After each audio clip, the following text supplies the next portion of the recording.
시청자 여러분 안녕하십니까? JTB 아침 뉴스입니다. 오늘 아침 최저기온은 장수 영하 11도, 익산 영하 8도, 전주 영하 5도 등 어제보다 6, 7도가량 낮습니다. 낮부터는 날씨가 풀리겠습니다. 낮 최고 기온은 영상 6도에서 9도로 어제보다 1, 2도가량 높겠습니다. 미세먼지 농도는 보통 수준을 보이겠습니다.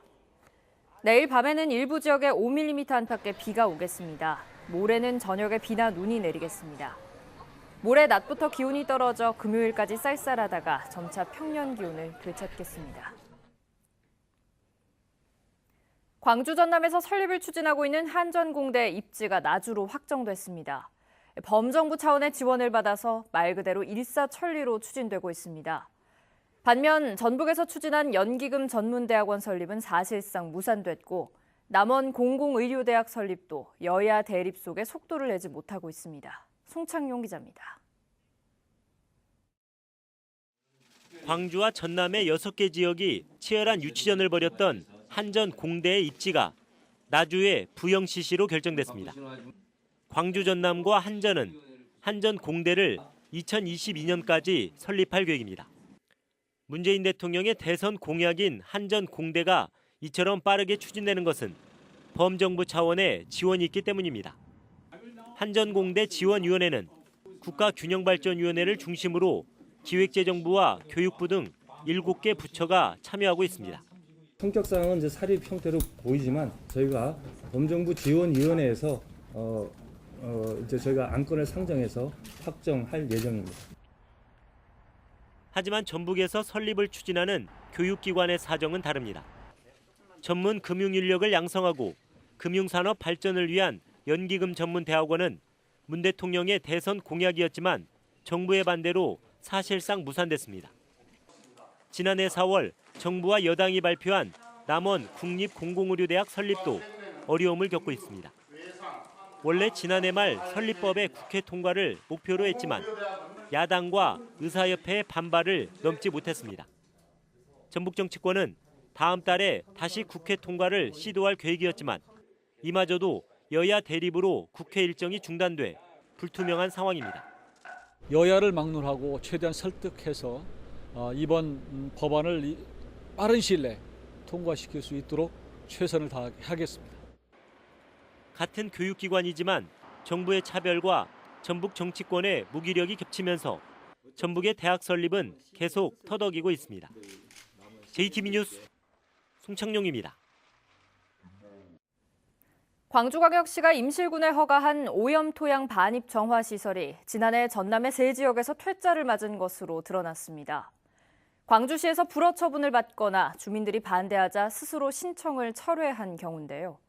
하지만 전북에서는 임실군이 공식적인 반대 의견을 밝혔고 주민들도 거세게 반발했지만 광주시는 덜컥 허가를 내줬습니다. 전남에는 오염된 흙을 들여오면 안 되고 전북에는 된다는 뜻일까요? 정원희 기자가 보도합니다. 임실 오염토양 반입 정화시설 업체는 지난해 2월 가장 먼저 전남 장성군을 찾았습니다. 주민 설명회를 여는 등 대화를 시도했지만 거센 반대에 부딪혔고 결국 자진 철회했습니다.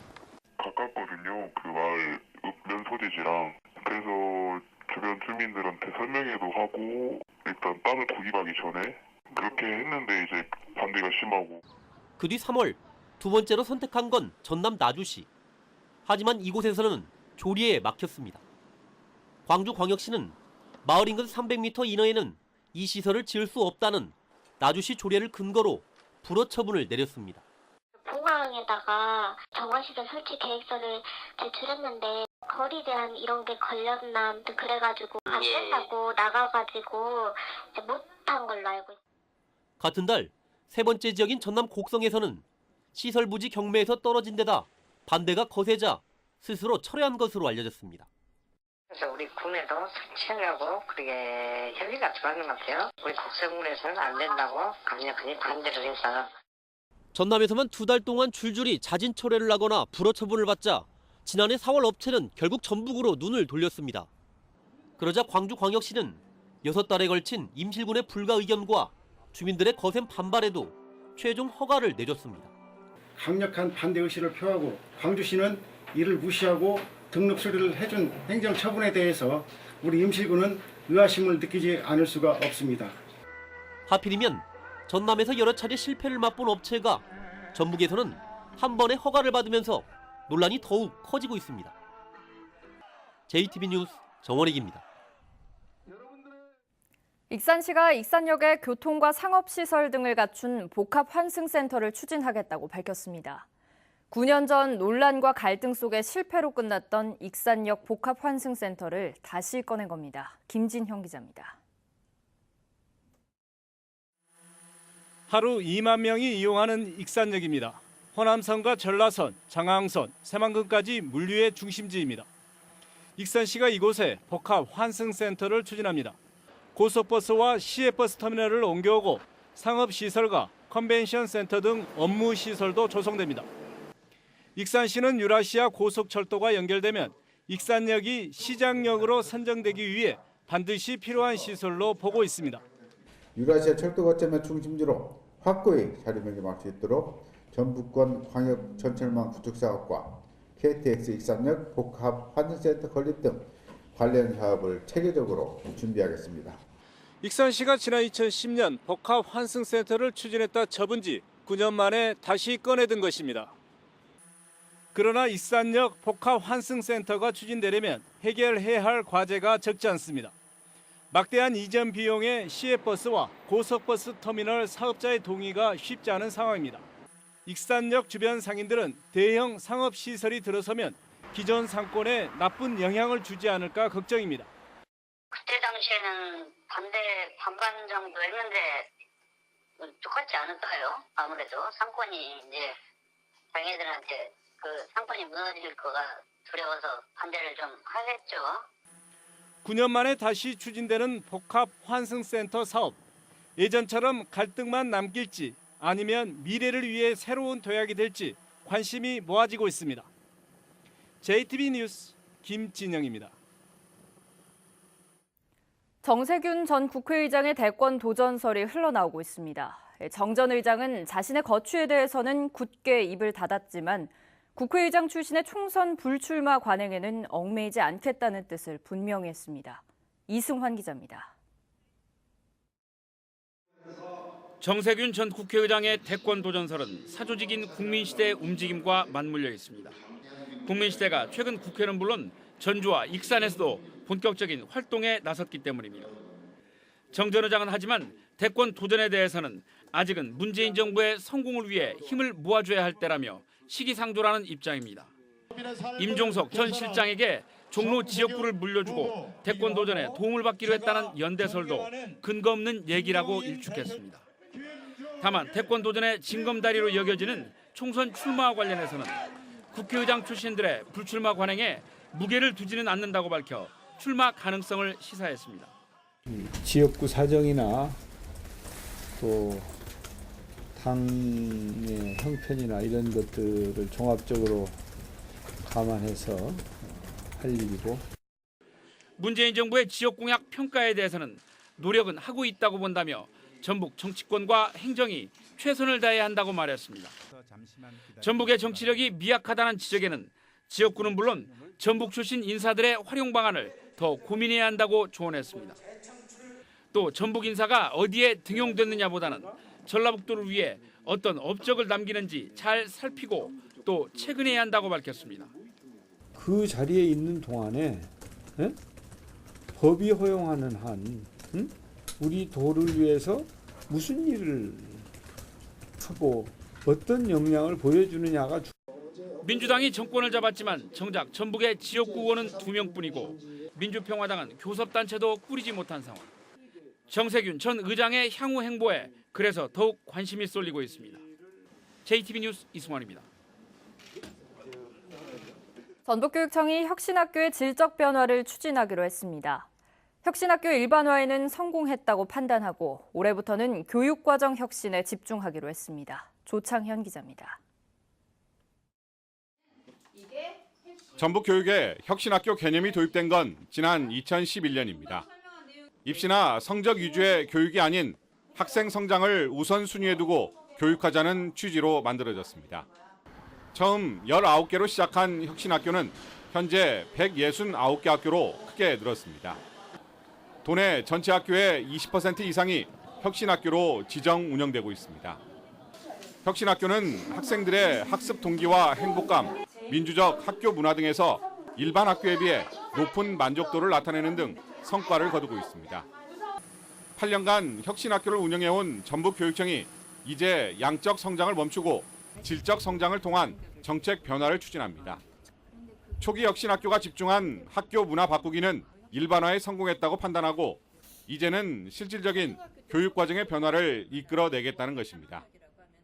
그 학교의 교육과정 역량을 강화하는 데 저희들이 함께 할 수 있도록 하기 위해서는 좀 더 지원을 강화하고 교원 연수도 좀 더 질적인 그 제고가 필요하다. 그래서 혁신학교 수를 줄이면서 질적인 그 수준을 좀 높이고자 합니다.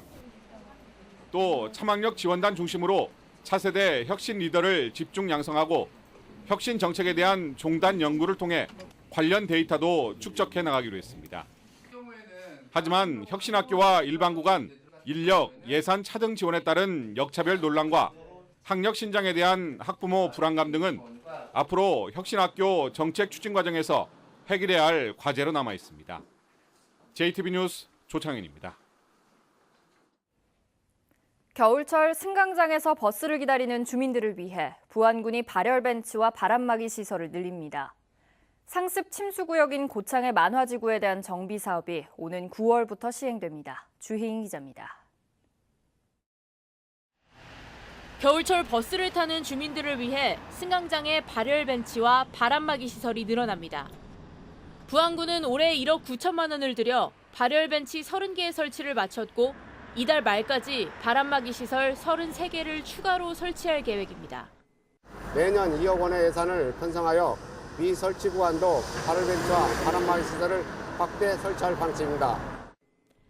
장마철마다 침수돼 큰 피해를 입은 고창군 무장면 봉촌마을의 구암천 상류 일대 이른바 만화지구가 새롭게 정비됩니다. 고창군은 사업비 98억 원을 들여 오는 9월부터 공사를 시작해 2021년까지 정비 사업을 마칠 계획입니다. 남원시 산동면과 아영면 일대가 주변 마을에 일상적 서비스를 제공하는 기초생활 거점 지역으로 거듭납니다. 남원시는 올해부터 4년 동안 실시 9억 원을 들여 두 지역 일대의 문화 플랫폼, 안전통학로 환경 개선 등 개선 사업을 추진할 예정입니다.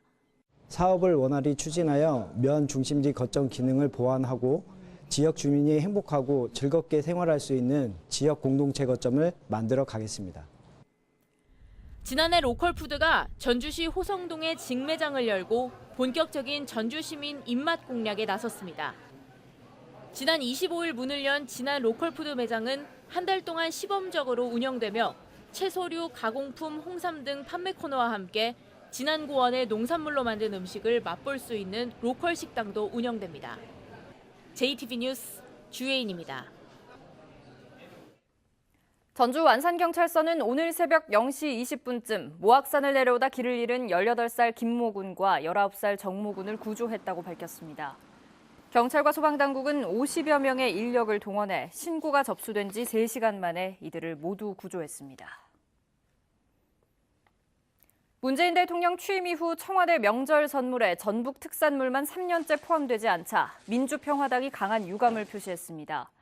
민주평화당 문정선 대변인은 이는 군산조선소와 GM 군산공장 폐쇄에 이어 대놓고 전북을 박대하는 셈이라고 비판한 뒤 문 대통령에게 전북에도 이강주와 봉동 생강꿀차, 곰소 젓갈과 같은 좋은 특산품이 많은 걸 알려드린다고 말했습니다.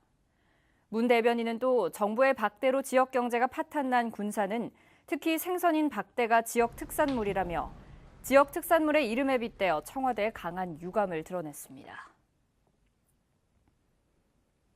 소와 돼지 등에서 발생하는 가축 질병인 구제역의 위기 단계가 관심에서 주의로 한 단계 격상됐습니다. 전라도는 어제 경기도 안성의 젖소 농가에서 구제역 의심 신고가 접수됐고 간이 검사 결과 양성으로 나타나 구제역 위기 단계를 상향 조정했다고 밝혔습니다. 전라도는 축산 농가에서 차단 방역을 철저히 하고 구제역 예방 접종을 반드시 실시할 것을 당부했습니다.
JTBC 아침 뉴스를 마칩니다. 함께해 주신 여러분 고맙습니다.